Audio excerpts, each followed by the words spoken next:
భర్తను ఆఫీసుకు పంపి ఇల్లు సర్దుతుంది మాధవి. ఇంతలో ఎవరో తలుపు కొడితే వెళ్ళి తలుపు తీసింది. గుమ్మంలో నిలబడి ఉన్న వ్యక్తి ముఖాన్ని చూసి ఒక్క క్షణం తర్వాత గుర్తుపట్టింది. ఆశ్చర్యపడుతూ చిన్న నవ్వుతో రండి లోపలికి అని అంటూ ఆహ్వానించింది. మోహన్ మాధవి భర్త శ్రీకర్కి స్నేహితుడు. 25 క్రితం నుంచి, అంటే తమ పెళ్లి కంటే ముందే శ్రీకర్ మోహన్ స్నేహితులు. సోఫాలో కూర్చున్న మోహన్ నన్ను చూస్తే ఏదో జరగకూడనిది జరిగిందేమో అని అనుమానం వచ్చింది మాధవికి. ఎందుకంటే పెరిగిన గడ్డంతో కళ్ళల్లో జీవకళ కోల్పోయి నిస్తేజంగా బేలగా ఉన్నాడు మోహన్. మాధవికి కళ్ళ ముందు గతం కదలాడింది. శ్రీకర్, మోహన్ ఉద్యోగరీత్యా ఢిల్లీలో ఉండేవారు. శ్రీకర్ మితభాషి మనిషి, మంచివాడే కానీ అంటీ ముట్టనట్లు ఉండేవాడు. మోహన్ చాలా కలుపుగోలు మనిషి, ఎక్కువ చొరవ తీసుకుంటాడు. తన చుట్టూ ఉన్న అందరికీ సహాయం చేస్తూ తలలో నాలుకలా ఉండేవాడు. అసలు మోహన్ చొరవ వల్లే శ్రీకర్కి స్నేహం ఏర్పడింది. ఇద్దరూ ఒకే బ్లాక్లో వేరువేరు ఫ్లాట్లలో ఉండేవాడు. మోహన్ వేరే 5 స్నేహితులతో కలిసి ఉండేవాడు. శ్రీకర్ ఒక్కడే ఉండేవాడు. మాధవితో శ్రీకర్ పెళ్ళై ఆమెను ఢిల్లీకి కాపురానికి తెచ్చిన సంగతి మోహన్కి చెప్పలేదు. కొత్త ప్రాంతం, కొత్త భాష, కొత్త జీవితం. దీనితో మాధవికి బెరుకుగా ఉండేది. పైగా శ్రీకర్ ముభావంగా ఉండేవాడు. ఎన్నో ఆశలతో, కోరికలతో కాపురం పెట్టిన మాధవికి ఏం చెయ్యాలో తోచేది కాదు. శ్రీకర్ అసలు పెళ్లి చేసుకోకూడదు అని అనుకున్నాడు. తను దైవంగా కొలిచే ఒక బాబాపీఠంలో ఉండిపోవాలి అని అనుకున్నాడు. కానీ అతని తల్లి, తండ్రి ఎంతో బతిమాలి ఒప్పించి మాధవితో పెళ్లి జరిపించారు. ఈ విషయం తెలియని మాధవి భర్త నిరాదరణకు ఎంతో బాధపడేది. ఆఫీసు నుంచి వచ్చాక ఒక పలకరింపు లేదు. ఆదివారం ఎక్కడికైనా సరదాగా వెళ్ళే ఆట విడుపు లేదు. మాధవి వచ్చి నెల రోజులైనా చుట్టుపక్కల ఎవరితోనూ పరిచయమే లేదు. స్వతహాగా మాధవి చాలా చురుకైన పిల్ల. మంచి తెలివితేటలు, చలాకీతనం, ఇంటి పనులు, నేర్పు అన్నీ ఉన్నాయి. వీటితో పాటు ఓర్పు, సహనం కూడా ఎక్కువే. పూర్తి విరుద్ధ స్వభావంతో ఉన్న భర్తంటే ఎందుకో చాలా భయపడేది. శ్రీకర్ మాధవిని ఏనాడు కనీసం నీకేది ఇష్టం అని అడిగేవాడు కాదు. అలా మరో నెల గడిచిపోయింది. ఒకరోజు మాధవికి బయట పనులు అలవాటు చేయటానికి శ్రీకర్ కూరగాయల మార్కెట్కి తీసుకెళ్ళాడు. ఇంటికి తిరిగి వస్తుంటే మోహన్ ఎదురయ్యాడు. శ్రీకర్ పక్కన మాధవిని చూసి ఆశ్చర్యపోయాడు. అతనొక వారం పాటు అమెరికాలో అసైన్మెంట్ ఉండటం వలన పెళ్లికి వెళ్ళలేకపోయాడు. మాధవి వచ్చిన సంగతి చెప్పనందుకు నొచ్చుకున్నాడు మోహన్. అదేంటి శ్రీకర్, మాధవి ఇక్కడికి వచ్చినట్లు మాకెవ్వరికీ చెప్పలేదు. రేపు ఆదివారం మా ఇంటికి తీసుకురా అని మరీ మరీ చెప్పాడు. ఇక తప్పక వెళ్ళారు శ్రీకర్, మాధవిలు. తమ బ్లాక్లోనే గ్రౌండ్ ఫ్లోర్లో వీళ్ళ ఇల్లని తెలిసి మాధవి ఆశ్చర్యపోయింది. నిజానికి మోహన్తో పాటు ఉండే కొంతమంది స్నేహితులు అప్పుడప్పుడు మాధవికి తారసపడేవారు. కానీ పలానా అని తెలియకపోవటం వలన ఎప్పుడూ పలకరించలేదు. ఇప్పుడు మోహన్ అందరినీ పరిచయం చేశాడు. సాయంత్రం వరకు అక్కడే ఉండి డిన్నర్ చేశారు శ్రీకర్ వాళ్ళు. మోహన్కి, అతని స్నేహితులకు మాధవి అంటే సదభిప్రాయం కలిగింది. ఆమె మాట నిదానం, మంచితనం అన్నీ తన అందానికి తగ్గట్లుగా ఉన్నాయి. శ్రీకర్ చాలా అదృష్టవంతుడు అని అనుకున్నారు. వాళ్లకు కూడా ఇంత మంచి అమ్మాయి భార్యగా రావాలని ఆశపడ్డారు. ఆ తర్వాత అప్పుడప్పుడు మోహన్ శ్రీకర్ ఇంటికి వెళ్ళేవాడు. మాధవితో కూడా ఆత్మీయంగా మాట్లాడేవాడు. మాధవికి మోహన్లో తన అన్న హరి కనిపించేవాడు. హరితో చాలా సన్నిహితంగా ఉండేది మాధవి. ఒకరికొకరు అన్ని విషయాలు చెప్పుకునేవారు. మాధవికి పెళ్ళైన వారానికే హరి ఆస్ట్రేలియాకి పని మీద వెళ్ళాడు. అక్కడ ఎక్కువ పని ఉండటంతో చెల్లితో ఎక్కువగా మాట్లాడలేకపోయేవాడు. మాధవి కూడా అంత దూరంలో ఉన్నవాడికి తన ఇబ్బందులు చెప్పి బాధ పెట్టడం ఎందుకు అని ఏమీ చెప్పేది కాదు. తన అన్న హరి స్థానాన్ని మోహన్ భర్తీ చేసేవాడు. శ్రీకర్ స్వభావం తెలుసు కనుక మాధవితో ఆప్యాయంగా మాట్లాడుతూ సరదా కబుర్లతో నవ్వించేవాడు. మోహన్ వచ్చినప్పుడు మాధవి సంతోషంగా ఉండటం శ్రీకర్కి నచ్చలేదు. ఆ విషయం మీద మాధవిని నిలదీశాడు కూడా. భర్త నిరాదరణ, మౌనాన్ని భరించింది కానీ అనుమానాన్ని మాత్రం ఆమె సహించలేకపోయింది. ధైర్యం కూడగట్టుకొని నిబ్బరంగా, స్థిరంగా సమాధానం చెప్పింది. ఇంట్లో వస్తువులు అమర్చుకున్నట్లు నన్ను పెళ్లి చేసుకొని ఇక్కడికి తెచ్చి పడేశారు. ఎప్పుడైనా నేను ఎలా ఉన్నాను, తిన్నానా లేదో పట్టించుకున్నారా? నా అవసరాలు ఇష్టాలు తెలుసుకునే ప్రయత్నం చేశారా? మోహన్లో నా అన్న హరి ప్రేమను చూసుకున్నాను. మోహన్ నాకు దేవుడిచ్చిన అన్నయ్య. ఈ విషయంలో మీకు ఇంకేమైనా అనుమానాలు ఉంటే అది మీ కర్మ అని చెప్పింది. ఇవన్నీ విన్న శ్రీకర్ నిలువునా కదిలిపోయాడు. తమ పెళ్ళైన ఈ 6 నెలల్లో మాధవిని ఎంత బాధ పెట్టాడో గ్రహించాడు. ఆమెను దగ్గరికి తీసుకుని క్షమించమని ప్రాధేయపడ్డాడు. మాధవి కూడా నిండు మనసుతో శ్రీకర్ని క్షమించింది. ఆ తరువాత ఎప్పుడూ శ్రీకర్ మాధవిని కష్టపెట్టలేదు. తన మంచితనంతో శ్రీకర్ మనస్సును పూర్తిగా గెలుచుకుంది. మాధవి ద్వారా ఈ విషయాలు అన్నీ మోహన్కి తెలిసేవి. వాళ్ళిద్దరూ అన్యోన్యంగా ఉంటున్నారని తెలిసి ఎంతో సంతోషించాడు. మరో ఏడాది తర్వాత మోహన్కి లతతో పెళ్లి జరిగింది. మోహన్ వ్యక్తిత్వానికి లత వ్యక్తిత్వానికి చాలా వ్యత్యాసం ఉంది. భర్త సంపాదన తప్ప అత్తింటివారు అక్కర్లేదు లతకి. మోహన్ చిన్నతనంలో పేదరికంతో కష్టపడి చదువుకున్నాడు. తల్లిదండ్రులంటే అతనికి ఎంతో ప్రేమ, గౌరవం. వాళ్ళది కాకినాడ దగ్గర చిన్న పల్లెటూరు. తన భర్తకి ఢిల్లీలో ఉద్యోగం కాబట్టి తను అత్తగారింట్లో అడుగు పెట్టాల్సిన అవసరం ఏంటి అనేది లత ఉద్దేశం. పెళ్ళైన కొద్ది రోజులకే భార్య ఉద్దేశం అర్థమైంది మోహన్కి. అత్తమామలతో కలుపుగోలుగా ఉండమని చెప్పి చూశాడు. అయినా లాభం లేకపోయింది. వారానికి ఒక్కసారైనా ఫోన్లో మాట్లాడమంటే బాగున్నారా అని తప్ప ఇంకో ముక్క మాట్లాడేది కాదు. లత తల్లిదండ్రులైనా బుద్ధి చెప్తారేమో అని అనుకుంటే అసలు లత అలా తయారవటానికి కారణం ఆమె తల్లి ప్రమీల. మొగుడు సంపాదనని కుప్పెట్లో ఉంచుకోమని, అత్తమామల కోసం డబ్బును ఖర్చు పెట్టనివ్వద్దని, అత్తవారిని ఇంటికి రానిస్తే ఆస్తి కరిగిపోతుందని లతకు నూరిపోసింది ప్రమీలే. మోహన్ తల్లిదండ్రులు సాంప్రదాయం కలిగిన వారు. పాతకాలపు పద్ధతులు, మర్యాదలు, మాట పట్టింపులు ఉన్నవారు. తన భార్య ప్రవర్తన వాళ్లను నొప్పించకుండా ఎలాగైనా సరే లతను మార్చాలి అని అనుకున్నాడు. ఇలాంటి పరిస్థితులలో అతనికి కనిపించిన ఆశాకిరణం మాధవి. ఇద్దరూ ఇంచుమించు ఒకే ఈటువాళ్లు కాబట్టి లత తేలికగా అర్థం చేసుకుంటుందని మాధవిని బతిమలాడాడు. లతకి కుటుంబ విలువలు, అత్తమామలను ఆదరించటం, నలుగురితో కలుపుగోలుగా ఉండటం వంటివి నెమ్మదిగా నేర్పమన్నాడు. అందుకు మాధవి ఇష్టపడలేదు. లత స్వభావం తను పసిగట్టింది. మాధవిని మోహన్ మెచ్చుకుంటాడని లతకు అసూయ. పెదవులతో నవ్విన లత కళ్ళల్లో అసూయను మాధవి పసిగట్టేది. భార్యాభర్తల మధ్య తను రాకూడదు అని అనుకుంది. మోహన్ అందుకు ఒప్పుకోలేదు. మాకు మంచి జరుగుతుందని అన్నప్పుడు నువ్వు కల్పించుకుంటే తప్పులేదు అని అన్నాడు. నా కాపురం అల్లరి కాకుండా చూడు. లత వలన నా తల్లిదండ్రులు బాధపడితే నేను తట్టుకోలేను అని ఎంతో ప్రాధేయపడ్డాడు. మాధవికి కూడా నిజానికి మోహన్కి సహాయం చేయాలనుకుంది. ఎందుకంటే తన పెళ్ళైన కొత్తలో తను భర్త నిరాదరణకు గురైనప్పుడు మోహన్ చూపించిన ఆత్మీయత ఎప్పటికీ మరవలేదు. మోహన్ తన అన్న, లత తన వదిన, వాళ్ళు సుఖంగా ఉండాలి అనేదే తన కోరిక.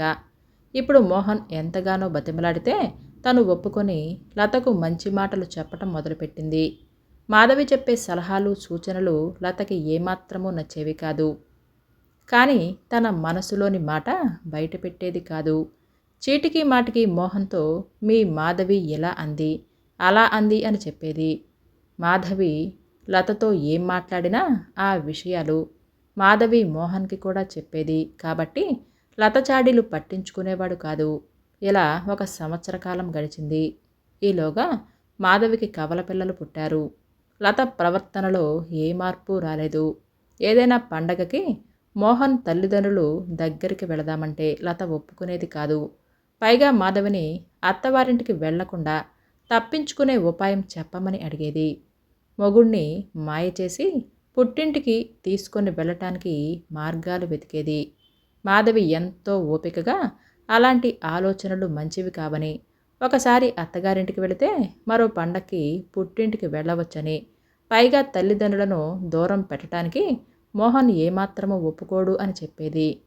తన పేరు మీద మోహన్ ఇల్లు కొనాలని లత కోరిక. అప్పుడు తన స్నేహితురాళ్ల దగ్గర తన భర్త గుప్పెట్లో ఉన్నాడు అని నిరూపించుకోవాలి అని తాపత్రయం. మోహన్ తమ ఇద్దరి పేర్ల మీద కొంటున్నాడని ఎన్నో రోజులు గోల చేసింది. ఈ విషయంలో మాధవి తన వైపు నిలబడలేదని లతకి చాలా కోపం వచ్చింది. ప్రమీల కూతురు పేరు మీద మాత్రమే ఇల్లు ఉండాలని లతను రెచ్చగొట్టేది. ఈ విషయంలో గొడవ ముదిరి మోహన్కి కోపం వచ్చి రోజంతా భోజనం చేయలేదు. సాయంత్రం లత మాధవికి విషయాన్ని చెప్పి ఇంటికి రమ్మంది. గొడవ ముదురుతుంది అనే బాధతో మాధవి వెళ్ళింది. కేవలం కోడలి పేరు మీద మాత్రమే ఇల్లు కొంటే తన తండ్రికి నచ్చదని, అయినా ఇద్దరి పేర్ల మీద ఉంటే ఇబ్బంది ఏంటి అనేది మోహన్ వాదన. భార్య అంటే నిజమైన ప్రేమ నమ్మకం ఉంటే ఏ ఆస్తైనా కేవలం భార్య పేరు మీద మాత్రమే ఉండాలనేది లత వాదన. దానికి మాధవి ఏకీభవించలేకపోయింది. ఇక లత మా వైపు ఇలానే చేస్తారు, మా పుట్టింట్లో మా స్నేహితుల ఇళ్లల్లో ఇలానే జరుగుతుంది అని అంది. ఈ మాటలతో మాధవికి ఒళ్ళు మండింది. అసలు నీకిలాంటి దిక్కుమాలిన సలహాలు చెప్పేదెవరు? భర్త ఆస్తి భార్య అధీనంలో ఉంటే తప్ప ప్రేమ ఉన్నట్లు కాదా? ఇలాంటి చవకబారు మాటలు నీకెవరు చెబుతున్నారు అని ఆవేశపడింది. అంతే, లతకు మాధవి మీద అంతులేని ద్వేషం కలిగింది. లతకి సలహాలు ఇచ్చేది తన తల్లి ప్రమీల కనుక మాధవి కావాలనే తన తల్లిని అన్ని మాటలన్నది అనే నిర్ణయానికి వచ్చేసింది. మరుసటి రోజు తల్లికి ఫోన్లో జరిగిందంతా చెప్పింది. ఆ మాటలు విన్న ప్రమీల లతల పాచికలకు మాధవి అడ్డు వస్తుంది అని ఉక్రోషంతో ఊగిపోయింది. ఆ మాధవి మీ విషయాలలో జోక్యం చేసుకున్నంతకాలం నీ మొగుడు నీ గుప్పెట్లోకి రాడు. ముందు దాన్ని మీ ఇంటి నుంచి దూరం చేసి నీ మొగుడు మనస్సు విరిచేసేయి అని నూరిపోసింది. ఆ విషయాన్ని తలకెక్కించుకుంది లత. ఆ రోజు నుండి మాధవితో మాట్లాడటం మానేసింది. మాధవితో మోహన్ కూడా మాట్లాడటానికి వీలు లేదు అని అంది. తమ కుటుంబ విషయాలు మాధవికి చెప్పటానికి వీలు లేదు అని పంతం పట్టింది. ఇందుకు మోహన్ ఒప్పుకోలేదు. నువ్వడిగితేనే కల్పించుకుంది కదా, మంచి మాటలు చెప్పింది. మాధవి ఈ ఇంటి ఆడపడుచు, నేను వదులుకోను అని అన్నాడు. లత మొండిపట్టు విడవలేదు. మోహన్ ఆమె మూర్ఖత్వంతో విసిగిపోయి విడాకుల ఆలోచన చేశాడు. ఆ మాట విని మాధవి గట్టిగా మందలించింది. పొరపాటును కూడా అటువంటి మాటలు వద్దు. ఏది ఏమైనా సరే భార్యాభర్తలు సర్దుకుపోయి కలిసి ఉండాలి. కొంతకాలం నాతో మాట్లాడకండి. ముందు లత శాంతించి మీ ఇద్దరి మధ్య గొడవలు తగ్గాక మళ్ళీ నాతో మాటలు కలపవచ్చు అని నచ్చజెప్పింది. మాధవి మంచితనానికి అర్థం చేసుకునే మనసుకు చలించిపోయాడు మోహన్. లత మోహన్ మాట్లాడటం మానేసి నెలవుతుంది. వాళ్ళ మధ్య గొడవల గురించి మాధవికి తప్ప ఎవ్వరికీ తెలియదు. తన తల్లిదండ్రులకు తెలిస్తే బాధపడతారని మోహన్ వాళ్ళకి కూడా చెప్పలేదు. మాధవి కూడా కావాలనే మోహన్ని దూరం పెట్టింది. లత చాలా రోజులు భర్తకి దూరంగా ఉంది. మానసికంగా ఒంటరితనాన్ని తట్టుకోలేక ఇక మాధవితో తమ కుటుంబ విషయాలు మాట్లాడను అని చెప్పాడు. ఎంతో సంతోషపడి తనకు 3వ నెల అని చెప్పింది లత. తను తొలిసారిగా తండ్రిని కాబోతున్నాను అని ఆనందంతో ఉక్కిరి బిక్కిరయ్యాడు మోహన్. ఇదే అదునుగా మోహన్, నువ్వు మాట మీద నిలబడతానని పుట్టబోయే బిడ్డ మీద ఒట్టు వేయమంది లత. అయిష్టంగానే ఒట్టు వేశాడు. మరుసటి రోజు ఆఫీస్కి సెలవు పెట్టి లత చుట్టూ తిరుగుతూ ఎన్నో కబుర్లు చెప్పాడు మోహన్. నెల రోజుల పంతం తర్వాత భర్తను తన దారిలోకి తెచ్చుకున్నందుకు ఎంతో గర్వంగా ఉంది లతకి. ఒంటరితనంతో విసిగిపోయిన మోహన్కి తీయగా మాటలు చెబుతూ హాయనిచ్చింది. లతని షాపింగ్కి తీసుకెళ్ళి అరడజను చీరలు కొన్నాడు. ఇదంతా లత తను సాధించిన విజయంగా మురిసిపోయింది. భోజనం చేసి రాత్రి పడుకోబోతున్న సమయంలో అమ్మా అని అంటూ పెద్ద కేకేసింది లత. నొప్పి అని అంటూ బాధతో మెలికలు తిరిగిపోయింది. మోహన్ వెంటనే మాధవికి ఫోన్ చేయబోయి ఆగిపోయాడు. అంబులెన్స్కి ఇతర స్నేహితులకు ఫోన్ చేసి హాస్పిటల్కి తీసుకెళ్లాడు. డాక్టర్లు పరీక్ష చేసి గర్భంలో తేడా వచ్చిందని, వెంటనే గర్భం తొలగించకపోతే ప్రమాదమని చెప్పారు. తను తండ్రిని కాబోతున్నాను అనే ఆనందం కొన్ని గంటలు కూడా కాకముందే ఈ వార్త విని మోహన్ కుంగిపోయాడు. డాక్టర్స్ వాళ్ళు వాళ్ళ పని చేశారు. ఇతర స్నేహితుల ద్వారా ఈ విషయం తెలుసుకున్న మాధవి విలవిలలాడిపోయింది. వాళ్ళతో మాట్లాడి ఓదార్చాలని ఎంత ప్రయత్నించినా మోహన్, లత ఇద్దరూ మాట్లాడలేదు. హాస్పిటల్ నుంచి లత ఇంటికి వచ్చాక గర్భం పోయిందన్న బాధ మాధవి మీద కోపంగా మారింది. మాధవి మాటలు తనను బాధ పెట్టడం వలన తన ఆరోగ్యం దెబ్బతిని తనకిలా అయింది అనే నిర్ణయానికి వచ్చేసింది. ఆ కోపంతో మోహన్కి మాధవి గురించి అబద్ధాలు చెప్పడం మొదలుపెట్టింది. మాధవి లతని తిట్టినట్లు, అవమానించినట్లు, చులకనగా, అవహేళనగా మాట్లాడినట్లు చెప్పింది. మాధవి మీరున్నప్పుడు ఒకలాగా, మీరు లేనప్పుడు మరోలాగా నాతో ప్రవర్తించేది. చాలా కటువుగా మాట్లాడేది. అయినా తను మన ఆడపడుచని నేను నా మనస్సులోనే బాధపడ్డాను కానీ మీతో కూడా చెప్పలేదు. ఆ మానసిక క్షోభ వలనే నా ఆరోగ్యం పాడై చివరికి మనకు పుట్టబోయే బిడ్డను కూడా దూరం చేసుకున్నాను అని బోరుమని ఏడ్చింది. అసలే లత గర్భస్రావం జరగటం, ఆమె పట్ల విపరీతమైన జాలిలో ఉన్న మోహన్ ప్రతిరోజు లత అదే పనిగా చెప్పే అబద్ధాలు, కళ్ళబొల్లి కబుర్లు, దొంగ ఏడుపులకు లొంగిపోయి నెమ్మదిగా లత చెప్పేది తలకెక్కించుకున్నాడు. క్రమేపీ మాధవిని అసహ్యించుకోవటం మొదలుపెట్టాడు. ఒకరోజు లత చెప్పే చాడీలు విని విని కోపంతో మాధవికి ఫోన్ చేశాడు. అసలు ఇంతకాలం లతను మాటలతో ఎందుకు హింసించావు అని నిలదీశాడు.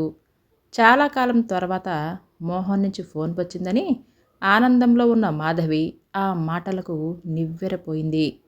మోహన్, నేనెలాంటిదాన్నో మీకు తెలియదా?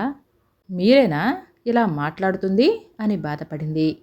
కానీ లత మాటలతో విషపూరితమైన మోహన్ మనసుకి మాధవి బాధ తెలియలేదు. నా భార్య అమాయకురాలు, తనకు అబద్ధాలు చెప్పటం తెలియదు అని అన్నాడు. మోహన్ నిష్కారణంగా తనపై నిందలు వేయటంతో మాధవి మనస్సు తీవ్రంగా గాయపడింది. నమ్మకం లేని చోట ఏది చెప్పినా నిష్ప్రయోజనం. లత తనను ఎన్ని మాటలన్నా మోహన్ కోసం సహించిన తను, కానీ ఇప్పుడు మోహన్ అన్నీ తెలిసి కూడా ఇలా మారిపోయి చెయ్యని తప్పుకు తనని బాధ్యురాలిని చేయటం సహించలేకపోయింది. మోహన్కి ఫోన్లోనే చెప్పేసింది. మీకు నా మాట మీద నమ్మకం లేనప్పుడు, నేను తప్పు చేశాను అనే భావన మీకు బలంగా ఉన్నప్పుడు, ఇక నేను ఏది చెప్పినా మీకు అర్థం కాదు. ఇక మనం మాట్లాడుకోవటం అనవసరం అంతే అని ఫోన్ పెట్టేసింది. ఇది ఊహించని మోహన్ విసురుగా ఫోన్ పక్కన పడేశాడు. వారంలోనే మోహన్ వేరే ఇంటికి మారిపోయాడు. ఆ తర్వాత శ్రీకర్ కుటుంబం మరో 4 ఏళ్ళు ఢిల్లీలో ఉన్నా ఎప్పుడూ మోహన్ని కలుసుకోలేదు. బాధపడుతున్న మాధవిని శ్రీకర్ ఎంతగానో ఓదార్చాడు. ఆ తర్వాత శ్రీకర్ వాళ్ళు హైదరాబాద్కి వెళ్ళి అక్కడే స్థిరపడ్డారు. ఇది జరిగిన 20 సంవత్సరాల తర్వాత ఈరోజు మళ్ళీ మోహన్ శ్రీకర్ ఇంటికి వచ్చాడు. అది కూడా ఒక్కడే వచ్చాడు. కళ్ళల్లో నిర్వేదం, పశ్చాత్తాపం. అతన్ని చూస్తుంటే జాలి కలిగింది మాధవికి. అతని అవస్థకి కళ్ళల్లో నీళ్లు తిరుగుతున్నాయి. లత ఎలా ఉంది అని అడిగింది మాట కలుపుతూ. మాధవి ఇచ్చిన మంచినీళ్లు తాగుతూ తన గోడు చెప్పుకున్నాడు మోహన్. మాధవిని దూరం చేశాక తన ప్రతాపం చూపించింది లత. ఇంతకాలం అణిచిపెట్టుకున్న కోరికలు పురివిప్పాయి. జడ వేసుకోవటం మోటుతనమంటూ జుట్టు మొత్తం మెడ వరకు కత్తిరించింది. ఒళ్ళు కనిపించేలా బట్టలు వేసుకొని కిట్టి పార్టీలు, లేడీస్ క్లబ్ అంటూ అర్ధరాత్రి తెల్లవారుజాము వరకు బయట తిరిగేది. అత్తమామలు ఇంటికి వస్తే కావాలనే బిగుతుగా ఉన్న డ్రెస్సులు, మోకాళ్ళ పై వరకు ఉండే స్కర్ట్లు వేసేది. అది చూడలేని మోహన్ తల్లిదండ్రులు 2 రోజుల్లోనే వాళ్ళ ఊరు వెళ్ళిపోయేవారు. అలా తన ఇష్టానుసారం ప్రవర్తించేది. ఇది గమనించిన మోహన్ మరో స్నేహితుడు మంచి చెప్పబోతే లత అతని మీద కూడా నిందలు వేసి వాళ్ళ స్నేహాన్ని కూడా కట్ చేసింది. మోహన్ పూర్తిగా లత మాయలో పడి లతని గుడ్డిగా నమ్మేశాడు. అతనికి లతే కళ్ళు, చెవులు, నోరు. మాధవి దగ్గర తన పాచిక పారేసరికి వచ్చిన వారందరి మీద అవే అబద్ధాలు, అపనిందలు అస్త్రంగా ప్రయోగించింది. వరుసగా మోహన్ తల్లిదండ్రులను, బంధువులను అలా అందరినీ దూరం చేసింది. ఇప్పుడు మోహన్కి లత తల్లిదండ్రులే సర్వస్వం. అలా మోహన్ని ఒంటరిని చేసింది. లతకు పిల్లలు కలగలేదు కొన్నేళ్లకు. లత మోహన్ని చులకనగా చూడటం మొదలుపెట్టింది. ఆమె తల్లిదండ్రుల ముందే ఎగతాళి చేసేది.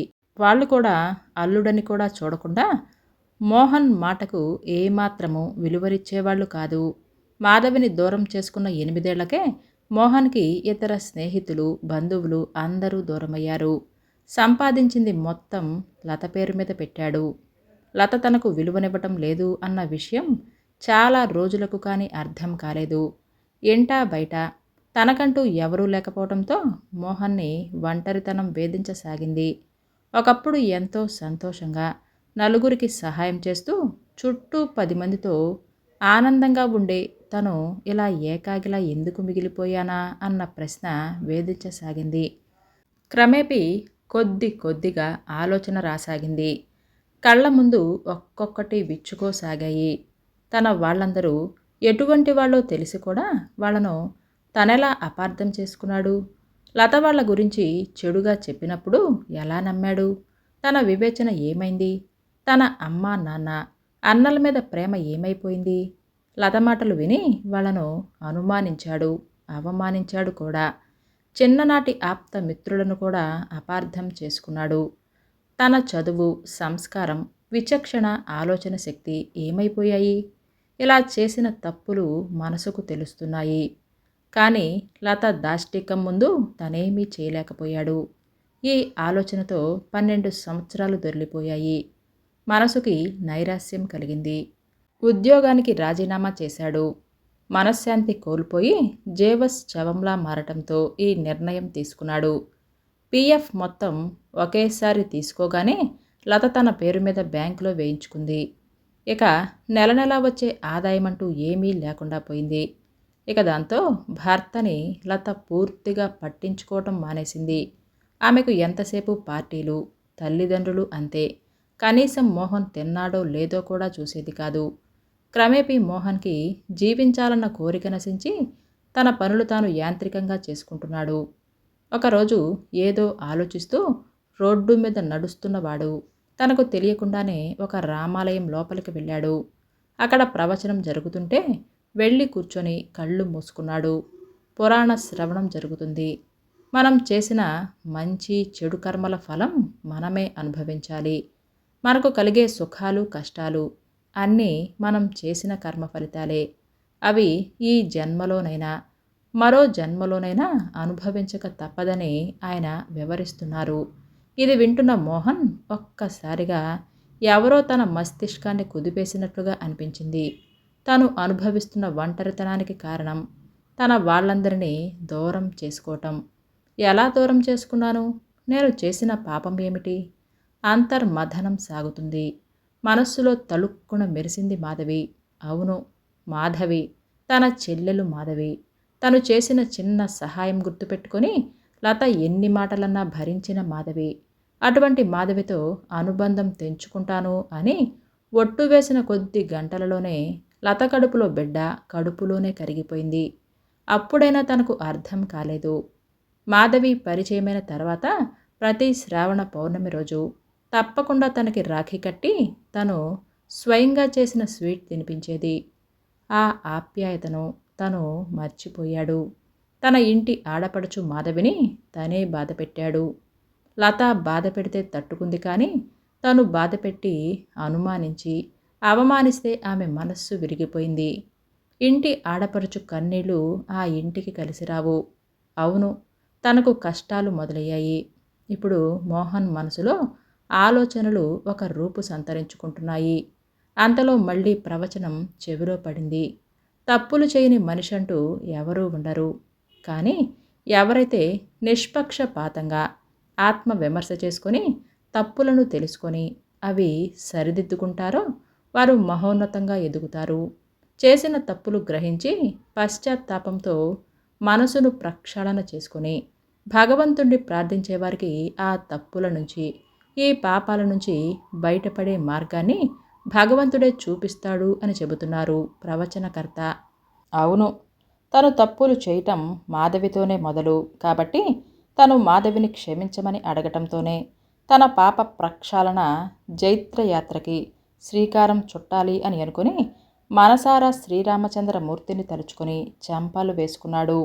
తనకి దారి చూపించమని ప్రార్థించాడు. దాంతో మోహన్ మనస్సు మొహము తేటపడ్డాయి. మరుసటి రోజు అనుకోకుండా ఒక పాత స్నేహితుడు కనిపించి శ్రీకర్ వాళ్ళు హైదరాబాదులో ఉంటున్నారు అని అడ్రస్ ఇచ్చాడు. ఇది దేవుడి అనుగ్రహంగా భావించిన మోహన్ ఆ రోజు రాత్రి రైలుకి బయలుదేరి హైదరాబాద్ వెళ్ళి తిన్నగా శ్రీకర్ ఇంటి తలుపు తట్టాడు. గతాన్ని మొత్తం చెబుతుంటే మోహన్ కళ్ళు తడుస్తూనే ఉన్నాయి. మాధవికి కన్నీళ్లు ఆగలేదు. అమ్మా మాధవి, నిన్ను బాధ పెట్టినందుకు క్షమించమ్మా అని బావురుమన్నాడు. మోహన్ బాధ చూసి మాధవి చెలించిపోయింది. మనలో మనకి క్షమాపణలు ఎందుకన్నయ్యా? నీకు నిజం తెలిసింది, అంతే చాలు, ఊరుకో అని ఎంతో సముదాయించింది. అప్పటికే శ్రీకర్ వచ్చి చాలాసేపైంది. మోహన్ చెబుతున్నది వింటూ వరండాలోనే ఆగిపోయాడు. మాధవితో పాటు శ్రీకర్ కూడా చాలా ధైర్యం చెప్పాడు. వారి మాటలతో మోహన్ కొంత సేదతీరాడు. చేసిన తప్పులు సరిదిద్దుకోవటానికి క్షమాపణలు చెప్పి తన వాళ్ళని దగ్గర చేసుకోవటానికి వెళుతున్నట్లుగా చెప్పాడు. అన్నయ్య, నీ గురించి తెలిసిన వాళ్ళెవరూ నిన్ను దూరం చేసుకోరు. నీ తప్పు నువ్వు తెలుసుకున్నావు అని తెలియగానే సంతోషంతో అందరూ నీకు దగ్గరవుతారు అని అంది మాధవి నిండు మనసుతో. మాధవి శ్రీకర్ల ఆప్యాయతకు మోహన్ మనస్సు శాంతించింది. తన జీవితంలో మళ్ళీ సంతోషం వస్తుంది అనే ఆశ కలిగింది. ఆ ఆనందంతోనే తన తల్లిదండ్రులకు క్షమాపణలు చెప్పుకోవటానికి బయలుదేరాడు. కథ పేరు ఆడపడుచు. రచన చిన్మయి గారు. ఈ కథ మీకు నచ్చిందా అండి? అయితే లైక్ చేయడం, సబ్స్క్రైబ్ చేయడం, షేర్ చేయడం మర్చిపోవద్దు. అలాగే మీ అమూల్యమైన అభిప్రాయాలను నాకు కామెంట్స్ రూపంలో తెలియజేయండి. Thank you for watching.